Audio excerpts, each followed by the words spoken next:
नाईक यांचं स्वतःचं अस्तित्व फक्त नवी मुंबईपुरतं आहे, जिथे ते स्वतः 3 वेळा हरले आणि त्यांची मुलं ही 2-2 वेळा हरलेली आहेत.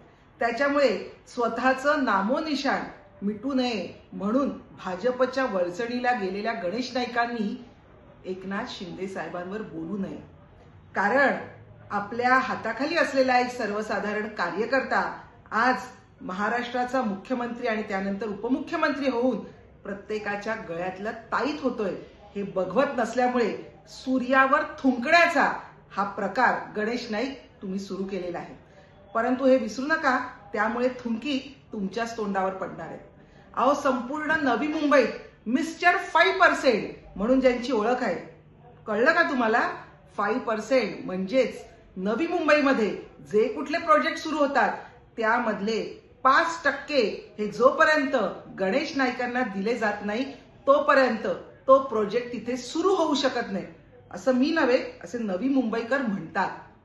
त्यामुळे जे संपूर्ण महाराष्ट्रामध्ये लाडके भाऊ म्हणून बहिणींच्या गळ्यातले ताईत झालेले आहेत.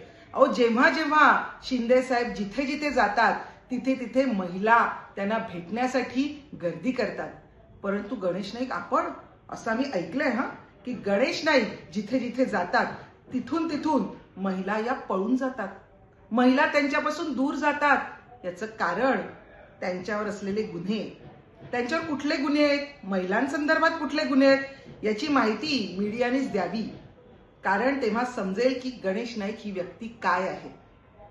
आज तुम्ही जे काही बोलतायत त्यांना आम्हाला अनेक पद्धतीने उत्तरं देता येतात, परंतु आपण आमच्या मित्रपक्षात असल्यामुळे जास्त बोलत नाही. जास्त बोलायला लावू नका, नाहीतर शिवसेनेची महिला आघाडी म्हणजे काय आहे हे आम्ही तुम्हाला दाखवून देऊ. तेव्हा गणेश नाईक, यापुढे जर शिंदे साहेबांबद्दल काही गरळ ओकलीत तर ही महिला आघाडी तुम्हाला धडा शिकवल्याशिवाय राहणार नाही, हे लक्षात असू द्या.